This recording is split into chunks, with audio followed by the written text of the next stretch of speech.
Hello there, Cancers. Welcome. So, when I was shuffling out this spread for you, I do have an image that I want to convey to you.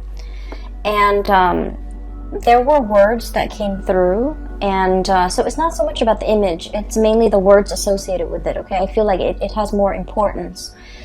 So first of all, I see this bedroom scene, okay? So there's like a window, and it opens out into the, I guess the backyard of the house.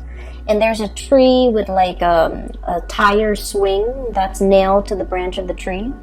And then in bed, you have this little boy. He's very, very young. He's probably like 6 or 7. He's looking out into the window. The window's open. He's looking out at the tree. And so what I started to see was the scene is moving. So it's like a nighttime scene. He's supposed to be in bed. He's kind of bored. He doesn't want to sleep yet. He wants to like go outside and play. But it's nighttime, so you know his parents are probably forcing him to go to bed, and they're assuming that he's sleeping, but he's looking at the tree, and you see the passage of time. So it's a nighttime scene, and then you know the earth kind of moves and shifts, and then the sun starts to rise. And then you see this passage of time where, you know, it's like winter starts to come in, the snowflakes start to kind of come in through his window. And then after that, the snow melts, and then the spring season starts to come in, and you have cooler weather, and you have like sun streaming into this window. So he's looking at the passage of time, the passage of all the seasons from his window. And the words and the phrases that I started hearing is definitely the passage of time, wanting to grow up, wanting to be out there, wanting to be an adult, wanting to be able to dictate your own life, you know, when to sleep, when to go outside, when to eat. And I feel like this is somebody who's very eager to grow up, okay? And I also feel like, you know, it's like wanting that independence, okay? So what I'm feeling is, I feel like for many of you, you might be this child that I'm seeing. And let me talk a little bit about the past, okay? Because I feel like, first of all, the Mercury retrograde cycle is going to be throughout the month of November. We are starting Mercury retrograde on the 31st of October, and it's going to end, you know, it's going to run through the first 3 weeks of November, but then the last week of November, we have like a shadow period. And so pretty much all of November is going to be about revisiting things.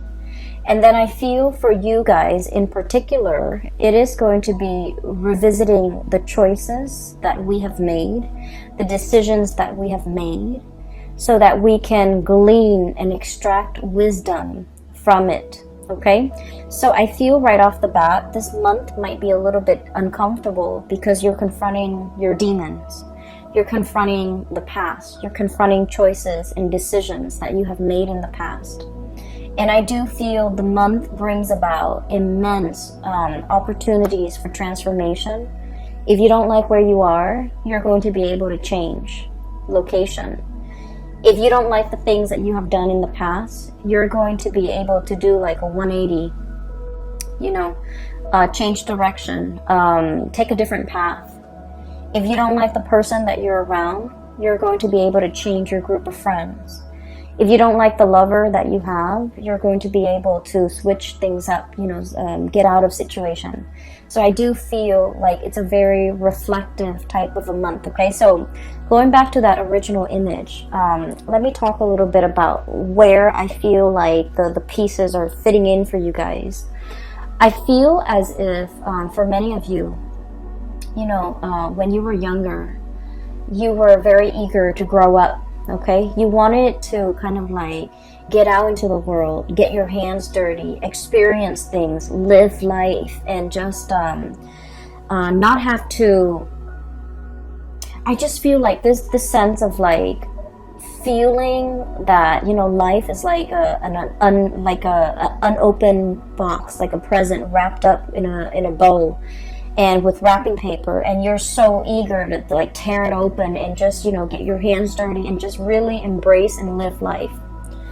And I feel for many of you, this can come in all forms and shapes and sizes. Like wanting to, you know, really experience all the nitty gritty things in life, okay? I see a lot of experimentation when it comes to drugs, alcohol, even like, you know, overindulging in those things, but also wanting to just, you know, really grab life by the horns and live as if there's no tomorrow, okay? Because like the image of that child is coming through. It's a child that is very like innocent, naive, and things like that. So I feel like you kind of like, you know, rushed in there, like let's do it first, ask questions later. And I feel like it was a cycle, like a spiral, where you might have gotten involved with the wrong people, you might have experimented with the wrong things, experimented with the wrong substance, experimented with the wrong relationships. And I just see like a lot of overindulging and wanting to just really, really experiment. And then I also felt like for many of you, you might have been like on the flip side, on the opposite end of the spectrum.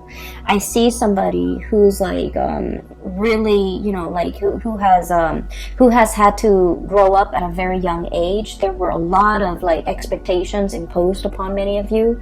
It kept you on the straight and narrow, right? Like it kept you going through school. It kept you very responsible. It made you kind of like very, very straight-laced. And then whatever age you're at, maybe, you know, going off to college, or maybe in your 30s, or maybe even now in your 40s, whatever age you're at, you went through a phase where you just like, I want to indulge. I want to, you know, let loose. I want to have no restrictions. I want to have no baggage. I just want to be irresponsible. Like just, I feel like that tug and pull with many of you. And so the first group of you, I do feel like you needed to experiment it. You needed to, you know, overindulge. You needed to get yourself in wrong situations with the wrong people even, in order for you to learn, in order for you to shape up, in order for you to realize that, oh, you know, been there, done that, not for me, okay? And then that first group of you, you have come in with this energy as the Emperor. This is somebody who is, you know, has a lot of life experience under their belt. They know who they are. They know themselves really, really, really well, okay? They know what works for them. They know what doesn't. They know what types of people they want to be with. They know what career path is good for them. And they also know what not to get involved with, okay? Like never again. So I feel like, you know, you've come into this sense of like strength and fortitude and just knowing yourself inside and outside very, very well. And then I also see on the latter group of you, group number 2, that were like late bloomers, getting out into the world and being able to overindulge in all of that at a very at a later age. And I feel like you're at a point where you want to shirk responsibility. You're just like, I've lived my life as a straight-laced person for so long, and I just want to break free from it. So I felt like life has been a series of constraints, a series of just like limitations. People telling you, you know, these are the limits. You can't really get past the limit. Or people telling you these are things you're expected to do. So I do feel a situation where there might have been a lot of restrictions. There might have been a lot of like rules are rules. Rules are put in place, and you just have to, like, you know, obey the rules. And so what's coming through here? 10 of Swords. Things are like really bunched up. Things are just restrictive and confining, and we don't really know which way to go. 8 of Swords, being stuck in a mental prison where our thoughts, our fears, our you know, just like being pinned down to social expectations, cultural expectations for some of you, responsibilities, and just, you know, you're wanting to do the right thing, but you feel like it's just so hard, right? So I feel, regardless of, you know, whether you're group A or group B, You needed to experiment what it means to be irresponsible. You needed to experiment what it means to be, you know, a straight-laced person. Because what you're looking for is that middle ground, okay? What you're looking for is moderation. What you're looking for is kind of like straddling that middle ground and balancing this this side of you that's very responsible, and letting yourself indulge once in a while, but not letting the need to overindulge kind of like overtake your life to the point where you can't function. So I feel like the universe is teaching you a very important lesson about moderation, about, you know, walking a middle path, about really finding your own way, okay? Never mind the social expectations, never mind what people expect from you, or never mind what you feel is expected of you. It's just a matter of figuring out that perfect medium that works for you. And I feel like you're still in the process of trying to find that. And you're kind of, I almost feel like walking down this alley, okay, and the walls are around you, and you're walking in the middle. You're trying not to hit the walls, and you know, if there's like any type of turbulence, you're gonna sway in either direction. But the trick is to maintain your balance, to maintain your stance, so that you don't get swayed either way. Okay, so that's what I'm feeling here. I feel almost like many of you are in a situation right now where I mentioned last month, and I do feel this energy coming back in, because I rarely, like when I do these videos, once I publish them and they're up on the internet, I don't remember the energy, but I'm remembering a lot of the energies for a lot of the signs, not just you. So I feel like it might be significant. I mentioned somebody that wants to be found, somebody that's like attention seeking. And I feel like you're dealing with someone who is attention seeking, okay? They know how to jab at you. They know how to push your buttons. They do this with everybody. They do this with, you know, people in their lives. And I feel like I'm feeling for many of you, you're dealing with somebody in your environment like this, and you're trying to keep a straight face. You're trying to do the right thing. You're trying to maintain your decorum, because you guys are deeply sensitive. I feel like out of all the signs, you know, everyone has their sensitivities. But I feel like with Cancerian people, you guys are very empathetic. You guys really care about people. You guys are genuinely very, very nice, caring, you know, just decent human being. And so you don't want to say things to hurt other people, not even if they deserve it. You know, you're that respectful, you're that loving and caring. You don't even want to hurt people, even if they deserve it. So I feel like somebody is like really pushing your buttons. And for some of you, it might be a relationship partner. And for others, it might be a parent. For others, it might be, you know, somebody in your work environment. But this is somebody significant, okay? Because like if they're not significant, it wouldn't really matter if they push your buttons. They're just, you know, some random stranger or just an acquaintance. But I feel like it's somebody significant in your life. And I feel like you try to make things work, okay? You were trying to do the right thing. The Emperor, he makes rational decisions, okay? He is not swayed by his heart. He thinks with his head. And he thinks usually for the betterment of all or everybody that's involved. So he knows how to make sacrifices. He understands that with every decision, there is collateral damage, okay? So I feel like this is your energy where you're in a position that you feel, I have to make some sacrifices for the greater good. And I feel like you might have known that something wasn't going to work out. There's a situation, you're like, oh, it's never going to work out. But I owe it to the other person. I owe it to myself. I owe it to everybody involved to do the right thing, to give it a second chance, to give it a try, to really work things out. And I feel that you maintain your decorum, your calmness, your temper in this situation. And then I feel like the other person was not able to elicit an emotional response out of you. So in the past, they might have pushed your buttons, and then, you know, there might have been like sparring back and forth and things like that. This time you have grown, you have matured, you have realized that these are cycles, these are recurring themes, and I'm not going to feed into this energy. And so you remain very, very calm.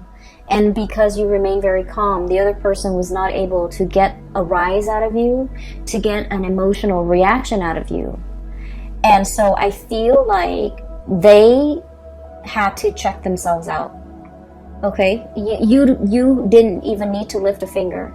You didn't need to be the bad guy in this situation. They just could no longer get that emotional response out of you, and so they chose to kind of exit the picture, exit stage left. Okay. Ten of Swords. It's an ending to a situation. It's a situation that was very heavy. It was there were a lot of ideological differences between you and the other person. You say one thing, they mean they misinterpret and think you mean another. What you feel is important is like things that should be prioritized. They don't feel as important. So it's like it's a situation where you're never going to see eye to eye because your values are very different. And so the longer you stayed in it, and I feel like many of you had a sense of responsibility. You stayed in it for the greater good. You stayed in it because, you know, there might have been more at stake. You stayed in it because you wanted to help the other person. You wanted to help the situation. And an example, you might have kids with this person, and in the spirit of, you know, maintaining the family stability for the family, for the kids, you might have stayed in this situation because for the kids, even though, you know, your heart's not in it. And then for others, another example is you wanted to help the other person, but you were already emotionally checked out. They felt that you're emotionally checked out. So even if you're there physically with them, emotionally you're checked out, and they have a lot of resentment towards you because you're checked out, because they can no longer push your buttons, because they can never evoke any type of emotional response from you. So I feel like somebody was very resentful towards you, and I don't feel that you did anything wrong. I just feel like you have dried up. You have turned stern and cold towards this person. Even though you're physically there, they feel as if you're not there. So there's definitely, I'm sensing here, you know, like, it's done and over with. And I feel like you're strategizing as to how to extricate, how to leave, how to, you know, get out of it.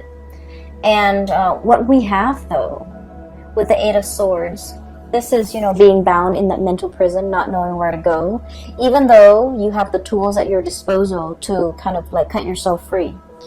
What's coming through is we do have an unraveling process, okay? Two of Wands.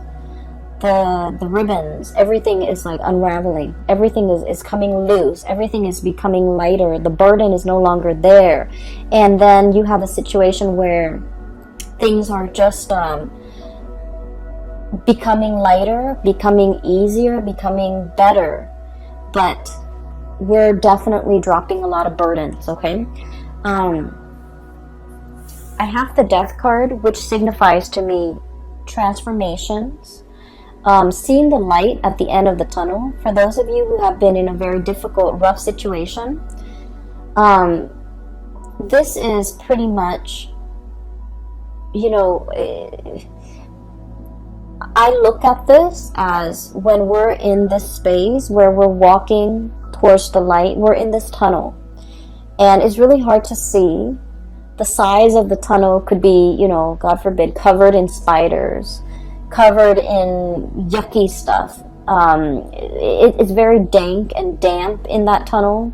We can only see like so far ahead of us. We don't know if we reach out what's going to be there, you know. So it's a very uncomfortable situation. It's claustrophobic. It's dark. It's menacing even, I feel, for some of you, but it is not comfortable. It's not comfortable. But there's some light streaming through at the end of it. So you do see an end in sight. You do see that there's an end date. There's a change coming into the picture, and I have the exact date when that transition is going to happen. And so your mind is kind of like lightened as a result of it. The burden is lightened because you understand that there's light at the end of the tunnel. There's an end date. There's an end in sight. And you're going to be able to make some major transformations happen in your own life once that date is here. Okay, so I definitely feel a situation that has been problematic for some of you. This is a work situation where there might have been a lot of bickering, where there might have been a lot of stop-starts, like false starts even, where decisions cannot be made, okay? Like one decision is contingent upon another. And then you also have a situation where some of you could be in a leadership position and you're managing people that are just like immature, difficult to deal with, difficult to train, who get super defensive when you're trying to give them like constructive feedback. And there's so many of them, and they all exhibit the same types of personality. So it's a very emotionally taxing, emotionally draining experience. And then you realize that, you know, if you're in a supervisory position, for example, you realize, oh, there's an end in sight. Maybe it could be for some of you the end of a fiscal year where they might no longer be your subordinate. And then for others, it might be the end of a lease, the end of a housing situation, the end of a lease. For others, it might be, you know, the end of a contract, the end of a work contract where you're shifting into something new. Or even just, for some of you, I do see like a change, a major change in your environment. It could be a housing situation, somebody moving in, somebody moving out. You might be moving location altogether. And then for others, it's just something so liberating and so freeing that you're looking forward to this end date. Okay, so I feel like you have something extraordinary that you're looking forward to, and it's going to change your life as you know it. It's going to bring about a major uptick in your standing, in your energy, and just energetically, I do feel like the burden has been lifted, the weight has been off your chest, and just you're no longer dealing with immature and just, you know, attention seeking people who know how to push buttons. Okay, so that's looking very, very good. Let me see, there was another image that I saw and I can't for the life of me remember. I did this, I think, with the Gemini people too. They got two images and I forgot one of them. Okay, so I do want to talk about another situation here, and this is pretty much, you know, the cards are split like this: past, present, future. That's what it feels like to me. And so let me talk about something else that's coming into the picture. First of all, this is the moon, and this is stereotypically the card for Pisces, okay? Pisces is represented by the moon, but I feel like in your situation, this is pretty much you, because I want to talk about something else. Cancer, the sign of Cancer is traditionally, it rules the fourth house, okay? And the fourth house deals with the mother, okay? It deals with childhood. It deals with family. And so the symbology of the moon, I always think of it as Cancer. And I don't know, maybe some of you are aware of this, maybe all of you are aware of this, but this is something that I just started to realize about Cancerian people in general, because I had a friend, and through like conversations with, you know, the Cancerian friends that I've had over the years, this is something I've just noticed. So like, you know, the moon, right? It changes its size, its shape throughout the month. Okay, so it's like the cycle, the lunar cycle. It from one day to the next, It could be like a waning moon, a waxing moon, and it just changes its shape. It could be a full moon, it could be a crescent moon, and things like that. And so one of the things in which you are very aware of, I feel, for this month is waning or changing emotions, okay? And what I feel is ultimately kind of scattered in this spread is, you know what you like, but then what you like from one day to the next, from 1 month to the next, from 1 year to the next, changes. And so you're not really sure what you like.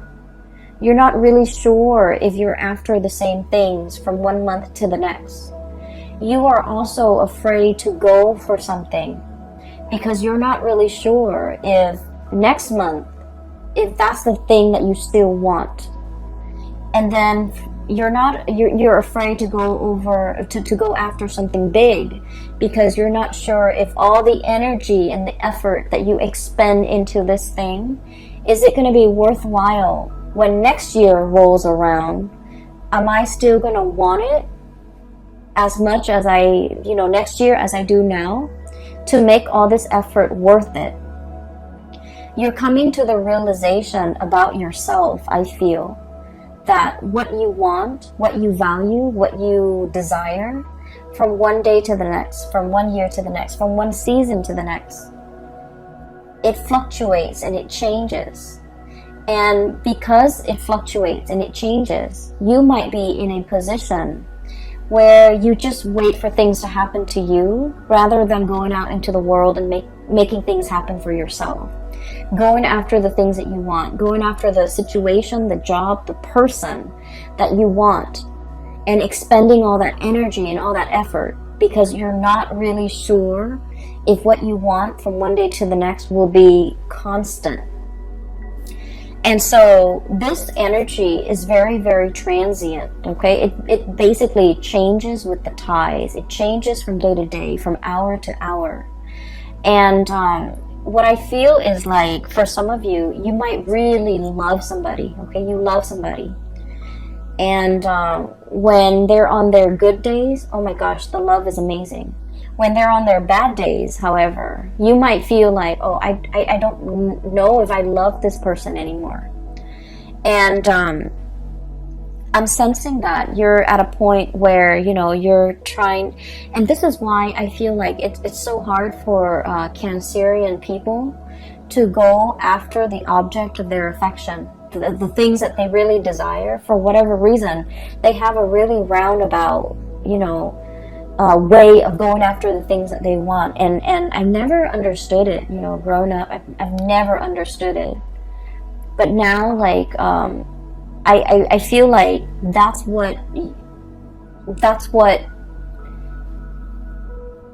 your MO, that's your method of operation, because you're not really sure. Okay, so this month has a lot to do with this process of deep reflection. We have five major arcana cards coming in a spread with like a 10 card spread. So the half of the cards are major arcana cards, which is really forcing you to be very, very clear about yourself, knowing yourself really well, like this Emperor. Okay, knowing what you like, what you want to bring forth into the world, reflecting on your past experience, like all the things that you had to do to get yourself to this very moment in time, and figuring out who you are and what you're all about. This is about self-knowledge. The other card that we have here as well is we have the Hermit. And the Hermit is wisdom. It's somebody who's very, very wise. It's somebody who's like up high in a tree, like the sloth, or or somebody who has a bird's eye view. Okay, so somebody who is enlightened, somebody who spent a lot of time on their own, and they figured out what they need to be happy. And this process isn't just something that happens overnight. there have to be a lot of upheavals and challenges and you know, the breaking down of old paradigms in order for you to figure out, in order for something better to emerge, but in order for you to figure out what you're all about. So like, it's almost like the tree, you know, growing up in the winds, okay? It has to be, the wind strengthen the trunks and the branches of a tree, okay? So in the process of dealing with people who are very opposite from you, who ask you questions, who force you to defend your beliefs, that's when you're very, very sure about what it is that you really believe in. So I feel like, you know, all of this happened because we have the Tower, the things that we think about ourselves that are not built on reality, okay? I think I really like to, you know, stay at home and just, you know, knit. And then you realize life is passing you by, okay? And then you realize